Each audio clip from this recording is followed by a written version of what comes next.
Well, so meanwhile, we are very, very fortunate today to have been hearing from Dibanka and Akon an update research. I know that is very recent, and audiences watching us today are so lucky, like ourselves, to be able to listen to that.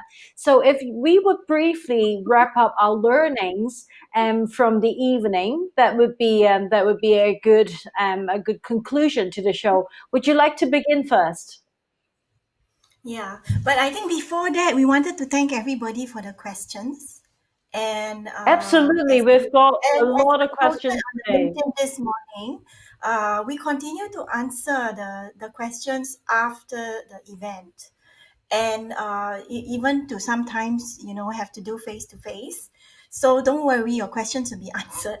Okay. So just to give my wrap up, having gone through emotional capability and capital, and then debunker's presentation, I thought what would be very important to talk about is that another key success factor in organizations to capture and implement new opportunities during challenging time is to actually ensure the cross-functional and external collaborations work very smoothly.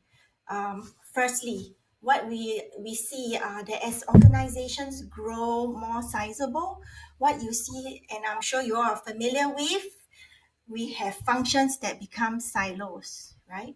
So to be able to Mm, collaborate smoothly, they need to be able to consider how the individual or the group members' abilities are integrated and coordinated synergistically.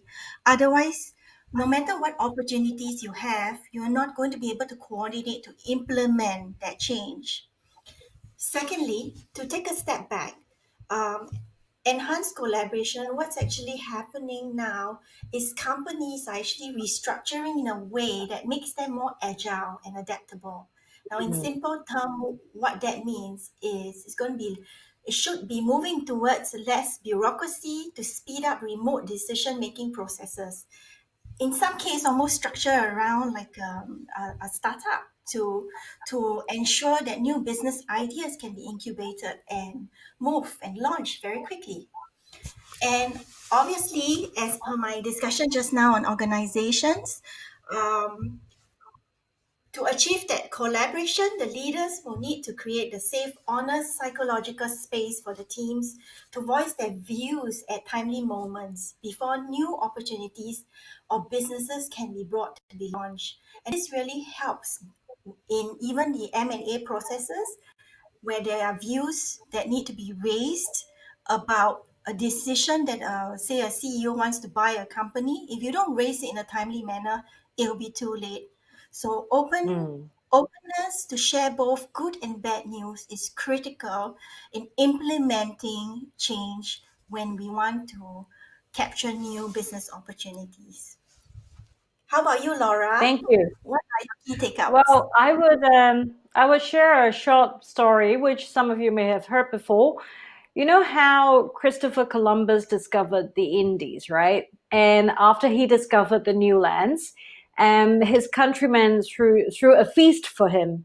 So at the party, some of them, raised this question and they said, "Well, Columbus, Spain is full of clever people, and I'm sure even without you, one of these days we would have discovered the new lands." So they were kind of like, teasing him. And he didn't answer the question directly. He just asked someone, "Can you give me an egg?" So they gave him an egg, and he said, "Well, now I dare you to be able to stand the egg on the table." So everyone tried around the feast table. Everyone tried, they couldn't do it. And when the egg came back to Columbus, he kind of beated it a little, crushed the shell at the bottom, and he allowed the egg to stand. Hmm. So basically, and then he said, "Well, now that I've done it, you all know how to do it." So as a leader in innovation age, are you willing to crush the egg? Are you willing, daring, and courageous enough to look at Hmm. challenge in the eye and address it head on with emotional capability?